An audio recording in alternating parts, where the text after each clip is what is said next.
같이 인사 나누겠습니다. 사랑합니다. 사랑합니다. 기쁨의 교회는 2014년 11월부터 공사에 들어갔습니다. 준비 모임도 하고 했는데 처음 그때 우리 오늘 대표 기도한 강설민 형제가 있었어요. 그때 나이가 23살.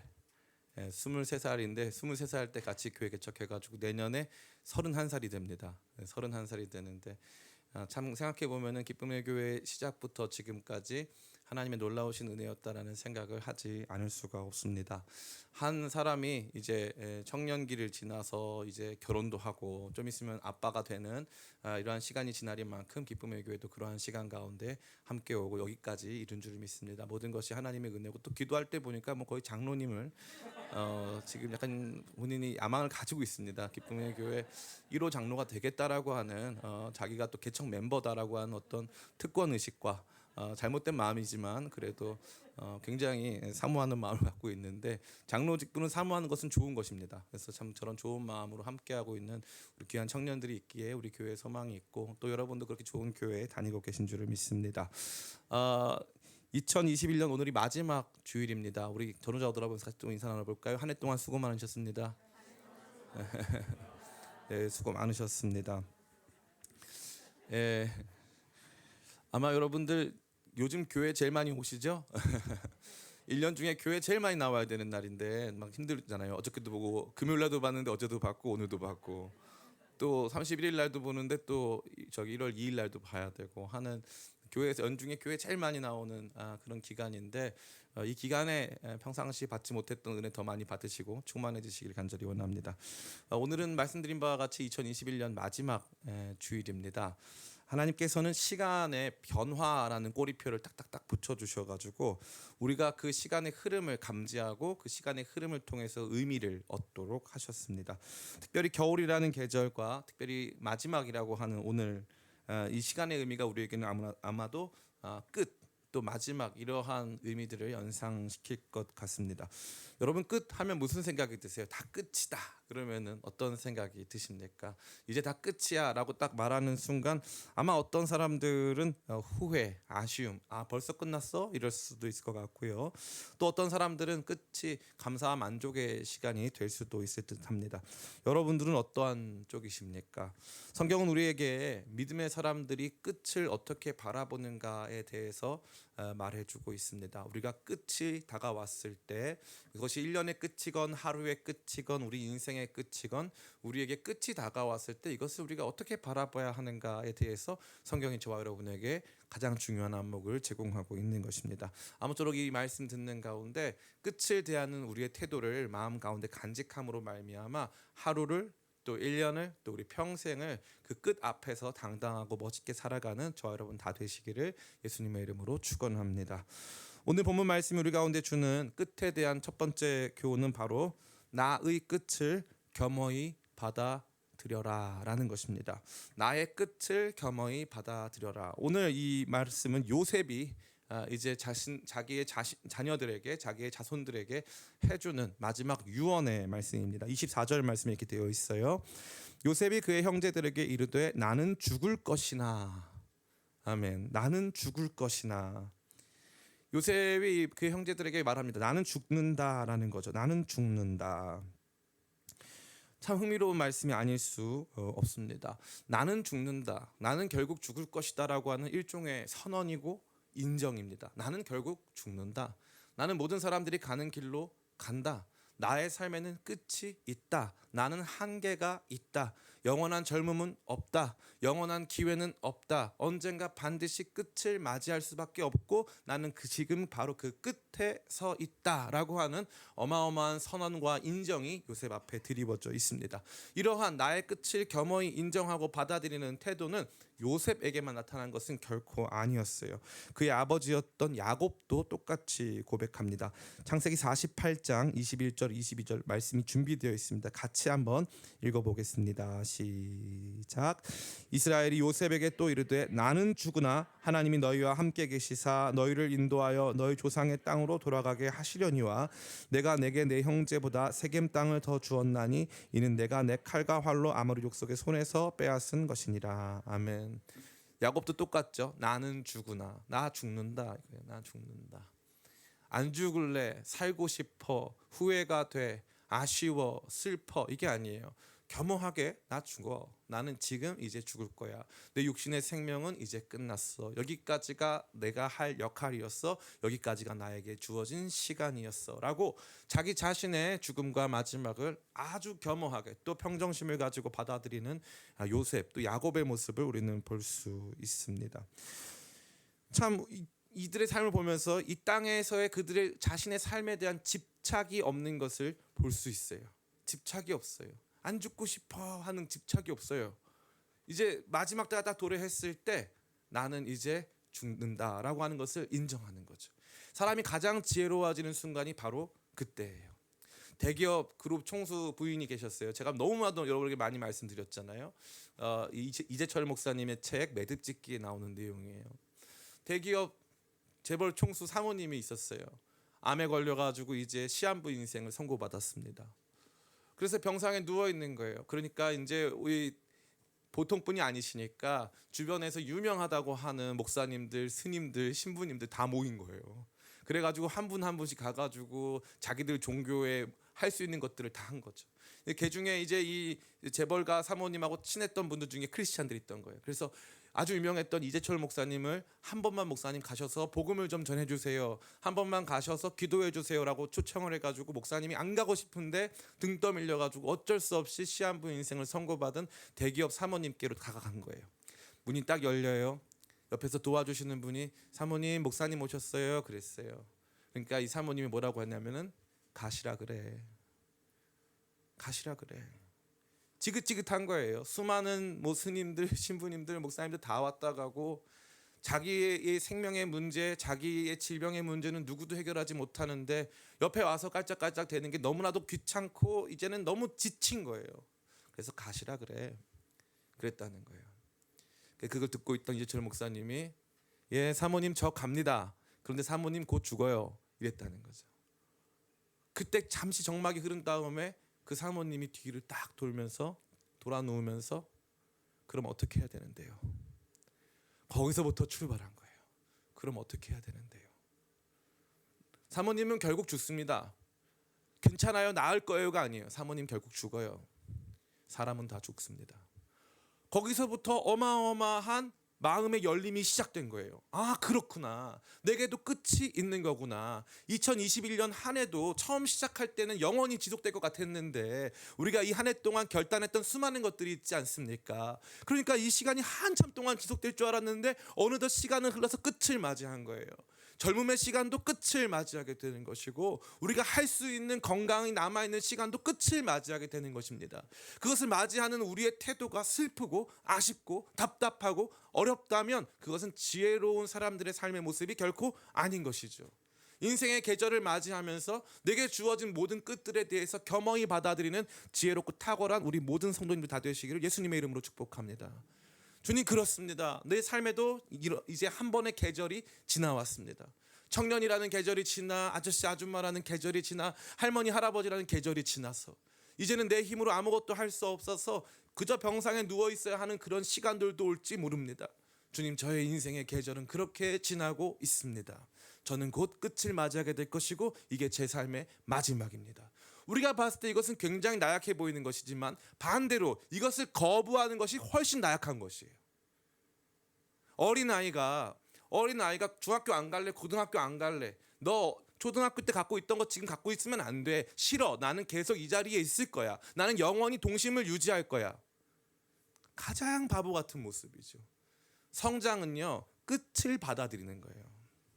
어린아이 시기의 끝, 청소년 시기의 끝, 청년기의 끝, 모든 것들의 끝을 겸허히 받아들이고 시간의 흐름에 나 자신을 맞추어 가는 것, 그것이 참다운 지혜임을 오늘 이 믿음의 사람들은 저와 여러분 가운데 보여주고 있는 것입니다. 자, 두 번째로 오늘 이 말씀이 우리 가운데 주는 끝에 대한 가장 중요한 메시지가 무엇이냐 이것이죠. 두 번째가 뭐냐면은 나는 끝나지만 하나님의 이야기는 끝나지 않았다라는 거예요. 이게 너무나 중요한 것입니다. 다시 한번 우리 말씀을 읽어보겠습니다. 오늘 말씀 24절 25절입니다. 같이 한번 읽어보겠습니다. 시작. 요셉이 그의 형제들에게 이르되 나는 죽을 것이나 하나님이 당신들을 돌보시고 당신들을 이 땅에서 인도하여 내사 아브라함과 이삭과 야곱에게 맹세하신 땅에 이르게 하시리라 하고 요셉이 또 이스라엘 자손에게 맹세시켜 이르기를 하나님이 반드시 당신들을 돌보시리니 당신들은 여기서 내 해골을 메고 올라가겠다 하라 하였더라. 아멘. 너무나도 놀라운 이야기가 펼쳐지고 있습니다. 나의 이야기는 끝이 나는 거예요. 나는 죽어요. 그런데 하나님의 이야기는 안 끝나요. 너무너무 위대한 것이 아닐 수 없는 것입니다. 나라고 하는 한 사람의 이야기는 끝나지만 더 높고 중요한 이야기가 남아 있다는 거예요. 나보다 더 중요한 이야기가 남아 있다. 이 말씀은요, 수백 번 강조해도 모자람이 없어요. 나보다 더 중요한 이야기를 가진 사람이 아주 필요한 시대가 되었어요. 예전에는 국가, 민족, 독립, 변화, 회복, 치유, 누군가를 도와주는 삶의 가치, 그게 훨씬 중요했습니다. 이른바 그것을 메타 내러티브라고 그래요. 나의 이야기보다 더 중요한 이야기가 있다 이거예요. 그 이야기 안에서 우리는 살아가는 거예요. 민족의 독립을 위해서 자기 한 몸 불살아가지고 독립을 위해 싸우는 사람들이 있었다는 말이에요. 뭔가 어렵고 힘든 사람들을 위해서 자기가 가진 것들을 내어주는 사람이 있었다는 거예요. 왜 그랬을까요? 나의 이야기보다 더 중요한 이야기가 있다는 거예요. 내 생명이 끝나도 끝나지 않을 이야기가 존재한다는 거죠. 사람의 가치는 바로 거기에 있는 거예요. 철저히 내 이야기밖에 모르고 내가 전부인 사람들, 그런 사람들 가운데 모여 있다 보면요, 아무리 교회라 할지라도 자기의 욕망이 부딪혀서 내는 굉장히 심각한 소음이 나요. 왜냐하면 내 얘기밖에 없거든요. 다른 이야기가 들어올 공간이 없어요. 내가 전부니까. 더 중요한 이야기는 없어요.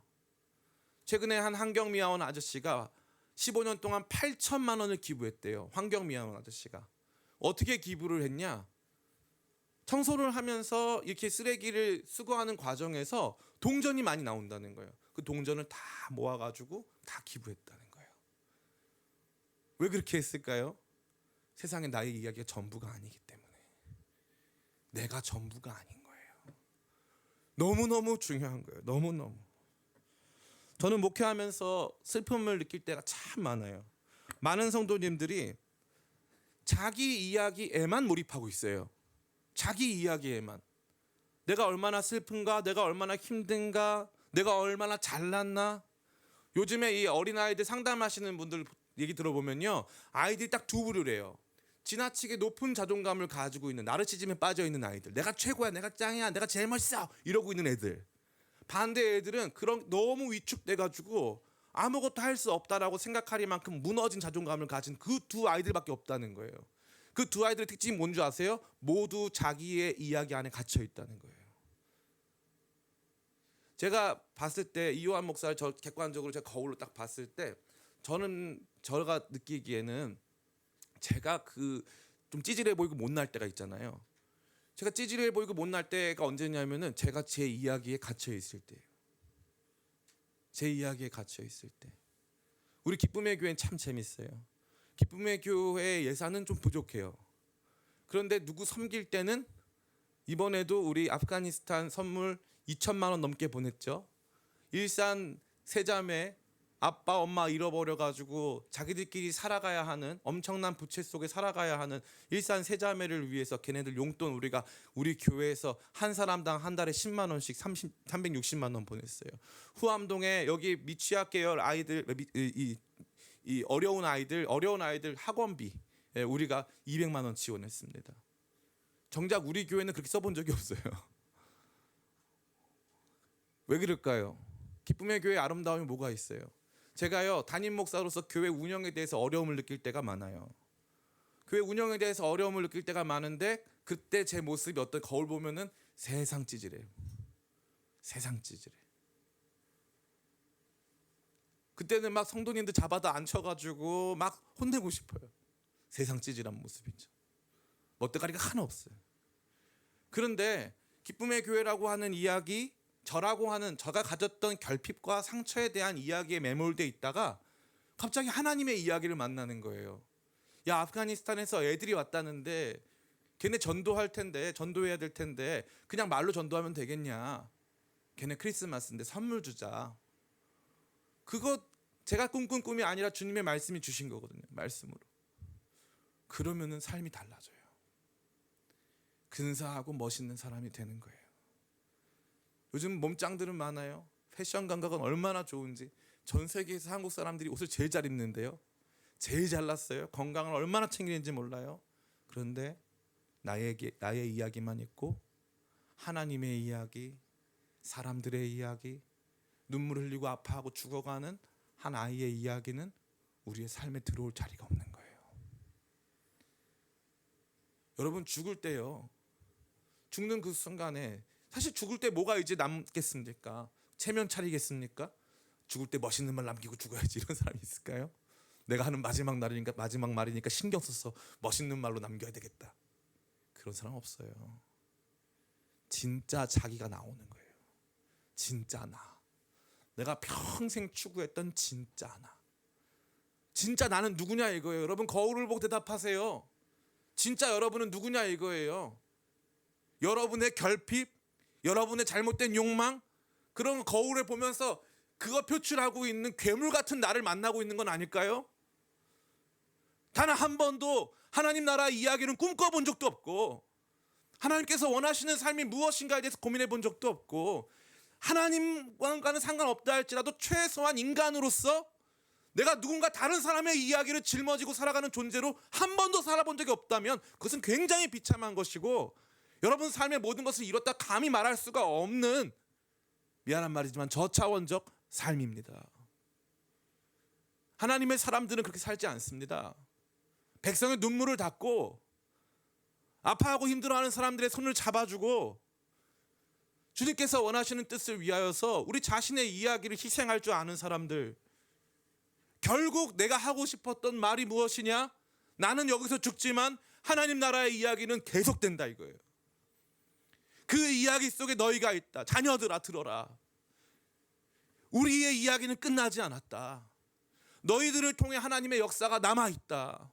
이 다음 세대 계속해서 하나님께서 우리 가정을 통해, 이 나라를 통해 반드시 하나님의 뜻을 이루어 가실 것이다 라고 하는 하나님 이야기에 대한 엄청난 감각, 엄청난 마음의 부담이 있어야 한다는 거예요. 그게 없으니까 어떤 일이 발생하는 줄 아세요? 더 슬퍼지는 거예요. 더 슬퍼지는 거예요. 오늘날 이 한국교회의 제일 폐단이 뭐냐면은 모든 성도들이 결국에는 다 자기 이야기만 하고 있는 거예요. 다 자기 이야기. 자기 이야기에만 매몰되어 있어요. 세상에서 받은 상처. 교회는 감정의 쓰레기통입니다. 다 들고 와가지고 좀 봐주세요. 우리가 아파요. 예, 압니다. 저에게 교회가 무엇이냐고 물어본다면 교회는 1번 병원이 아닙니다. 2번 교회는 학교가 아닙니다. 3번 교회는 회사가 아닙니다. 그럼 목사님, 교회는 무엇입니까? 교회는 그리스도의 몸으로서 교회는 군대입니다. 군대예요. 목사님, 어떻게 그렇게 말씀하실 수 있습니까? 성경에서 처음부터 하나님 나라 백성을 군대라고 불렀습니다. 처음부터 12지파가 진영을 갖추어서 행군합니다. 가나안 땅으로 들어가는 모든 여정은 전투였습니다. 교회는 군대입니다. 군대 안에 병원이 있습니다. 군대 안에 학교 있습니다. 군대 안에 여러 가지 사역들을 감당하는 회사가 존재합니다. 교회의 근본적인 모습은 군대입니다.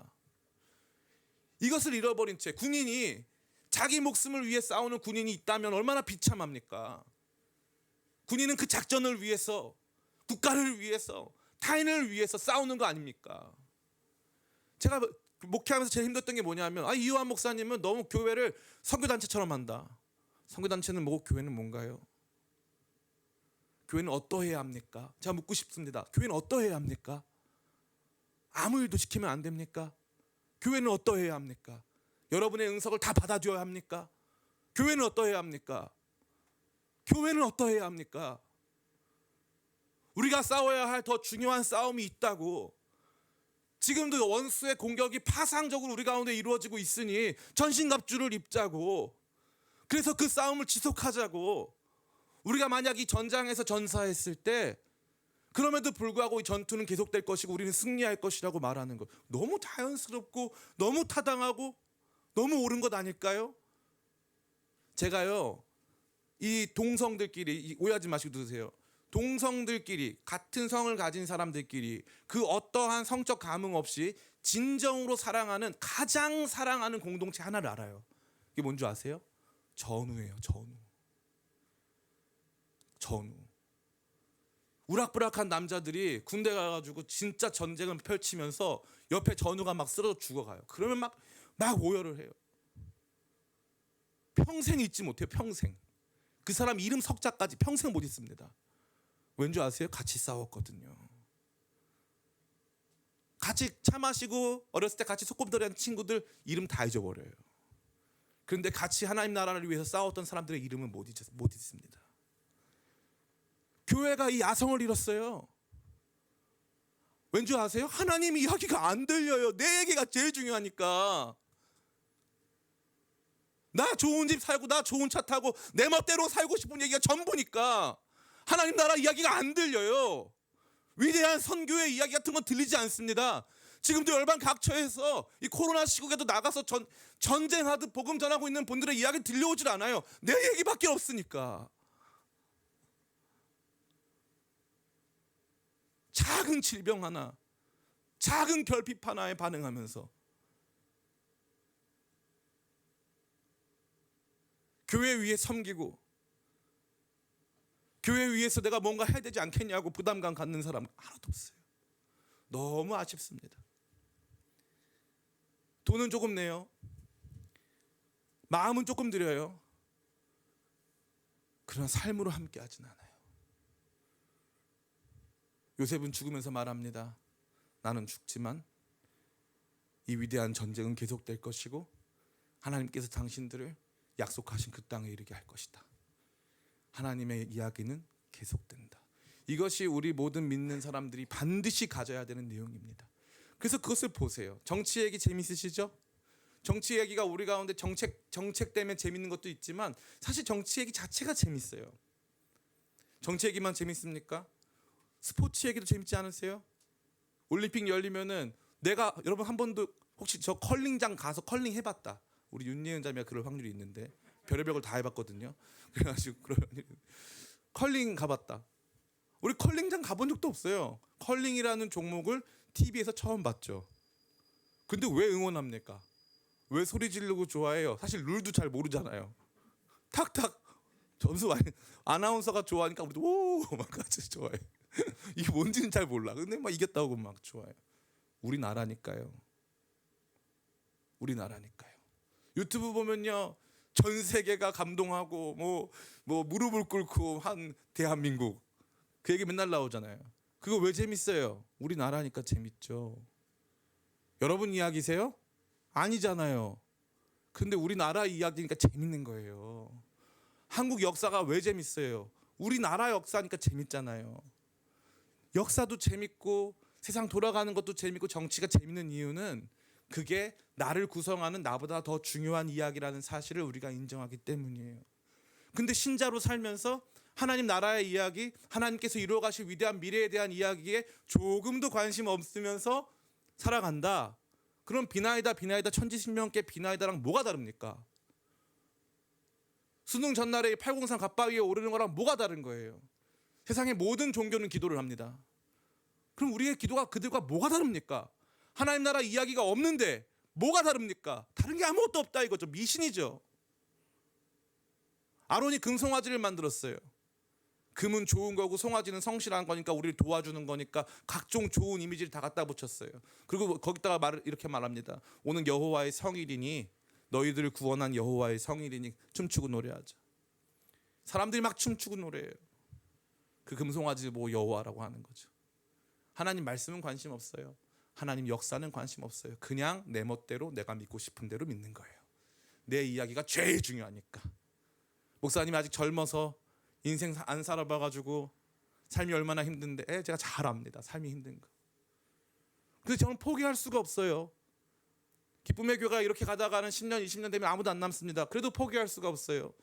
7년 전, 8년 전에 23살짜리 청년과 함께 만든 이 교회에 불타는 복음의 열정 가지고 만들어서 여름이면 겨울이면은 세계 방방곡곡에 청년들 보내고요. 선교사님들 수십 명씩 돕고 섬기고 가난하고 어려운 사람들 몇 천만 원씩 몇 백만 원씩 섬겨왔던 우리 기쁨의 교회 거룩한 전통을 저는 저버릴 수 없어요. 우리 기쁨의 교회의 이야기를 넘어서는 하나님 나라의 이야기가 우리 마음 가운데 분명히 존재하기 때문이에요.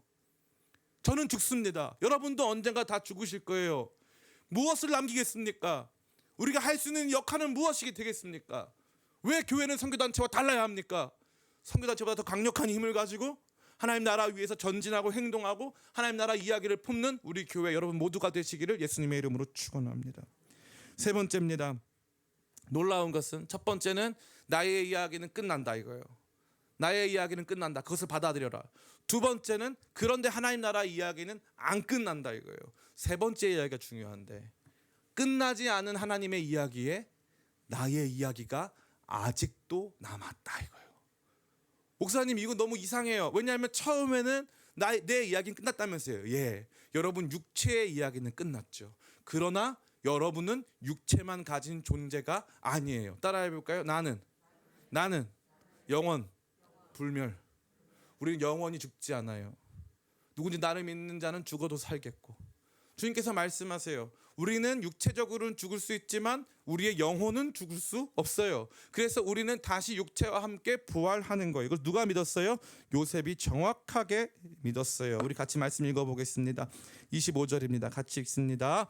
요셉이 또 이스라엘 자손에게 맹세시켜 이르기를 하나님이 반드시 당신들을 돌보시리니 당신들은 여기서 내 해골을 메고 올라가겠다 하라 하였더라. 아멘. 당신들은 여기서 내 해골을 메라. 이 굉장히 중요한 표현이에요. 왠지 아세요? 이집트는 무슨 나라입니까? 이집트의 제일 유명한 게 뭐지요?